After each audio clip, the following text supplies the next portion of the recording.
Alors, bienvenue. Aujourd'hui, on va plonger au cœur une tension vraiment fondamentale qui est en train de redessiner tout notre monde financier. D'un côté, on a les systèmes monétaires bien établis, ceux qui sont contrôlés par les États, et de l'autre, on a l'émergence de quelque chose de complètement nouveau, les actifs numériques décentralisés avec le Bitcoin en tête de file.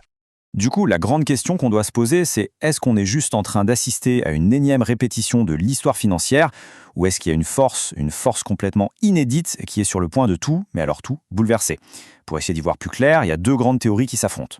D'un côté, on a ce qu'on appelle la théorie du roi dragon. L'idée, c'est que les crises économiques et surtout les réactions des banques centrales, vous savez, quand elles se mettent à imprimer de la monnaie massivement, tout ça se fait en fait prévisible. C'est un cycle qu'on connaît déjà. Mais de l'autre côté, il y a la théorie du cygne noir, rendue célèbre par Nassim Taleb. Là, on parle d'événements rarissimes, totalement imprévisibles, mais qui changent les règles du jeu du tout au tout. Et c'est là vraiment que ça devient passionnant. Est-ce que l'adoption massive du Bitcoin ne pourrait être ce fameux cygne noir, celui qui forcerait les banques centrales à revoir entièrement leur stratégie ? Ok, alors creusons un peu cette idée. Le moteur derrière tout ce changement potentiel, c'est quoi? C'est la technologie. Et si on regarde l'histoire, on se rend compte d'une chose. Les technologies de l'information, ça a toujours été une force qui pousse vers la décentralisation. Et cette idée, qui nous vient de Jean-Jacques Rosa, elle est vraiment centrale. Pensez-y une seconde. Des innovations comme l'imprimerie, ou plus récemment Internet, leur rôle, ça n'a pas été juste de diffuser de l'info. Non, elles ont carrément brisé le monopole que quelques gardiens du temple avaient sur le savoir et l'information pour redistribuer le pouvoir à beaucoup plus de monde. Et quand on regarde cette progression, c'est juste fascinant. D'abord, l'imprimerie. Bam, elle brise le monopole de l'Église sur la connaissance. Des siècles plus tard, Internet arrive et fait exactement la même chose avec les médias traditionnels. Et aujourd'hui, le Bitcoin se propose de faire la même chose, mais pour la finance. Comment?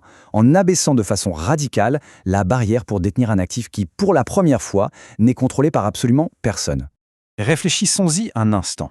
Pour détenir de l'or, des actions, on est obligé de passer par une banque, un coffre-fort, un courtier, bref, un intermédiaire. Maintenant, pour détenir du Bitcoin de manière vraiment souveraine, c'est-à-dire sans dépendre de personne, il suffit de quoi? De 12 mots et d'une connexion Internet. C'est tout. Ce modèle-là, il ne fait pas que concurrencer les intermédiaires financiers traditionnels, il remet en question leur existence même.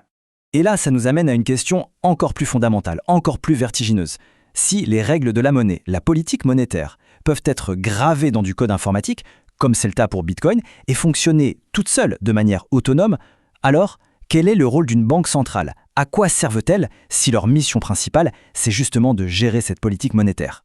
Face à un tel défi, les gouvernements se retrouvent à un carrefour, une véritable bifurcation. Il y a deux grandes routes qui s'offrent à eux. Et ce qui est intéressant, c'est que chacune de ces routes nous rappelle un moment très précis, un moment clé de l'histoire de la finance. D'un côté, on a la voie du contrôle, une tentative de reprise en main assez stricte, qu'on peut comparer à un fameux décret américain, l'Executive Order 602. Et de l'autre, on a la voie de l'adoption, de l'intégration dans le système mondial, une sorte de Bretton Woods 2.0. Commençons par explorer la première option, celle du contrôle étatique. Bon, la première voie, c'est la réaction la plus naturelle, la plus instinctive, on pourrait dire, pour un État, essayer de maîtriser, de réguler, bref, de contrôler ce nouvel actif un peu trop turbulent. Et pour bien comprendre cette logique, il faut faire un petit bond dans le passé, en 1933 aux États-Unis. Le président Roosevelt signe un décret qui, en gros, force les citoyens américains à vendre tout leur or au gouvernement. Mais il y a un détail crucial, vraiment crucial. Cette mesure, elle a surtout fonctionné pour l'or qui était gardé chez les tiers, dans les coffres des banques par exemple. Et c'est là qu'il faut bien saisir la nuance. Un décret 610, version crypto, aujourd'hui, ça ne voudrait pas dire que des agents viendraient frapper à votre porte. Non, ce serait beaucoup plus subtil. L'État viserait les points de centralisation du système, c'est-à-dire les grandes plateformes d'échange comme Coinbase ou Binance, où tout le monde doit prouver son identité, le fameux KYC, Know Your Customer. Avec ces données, les États sauraient exactement qui possède quoi et pourraient alors mettre en place une taxation massive et même annuelle sur ces actifs. Bon, maintenant passons à la deuxième voie, qui est radicalement différente. On oublie la confrontation, on parle d'intégration. C'est le scénario qu'on pourrait appeler Bretton Woods 2.0. Juste pour rappel, les accords de Bretton Woods, en 1944, ça a été un moment historique.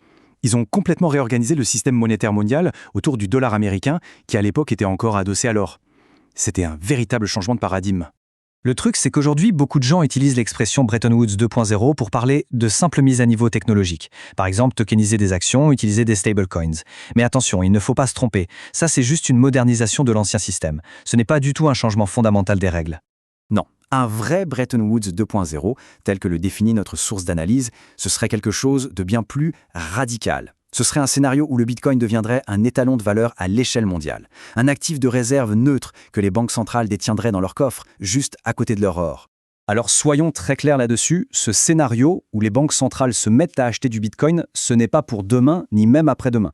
C'est une vision, une possibilité lointaine, un changement structurel à très long terme. Mais aujourd'hui, ce n'est absolument pas à l'ordre du jour. On en est loin. Alors, si on résume, on a ces deux grandes voies, le contrôle strict d'un côté et l'adoption mondiale à très long terme de l'autre.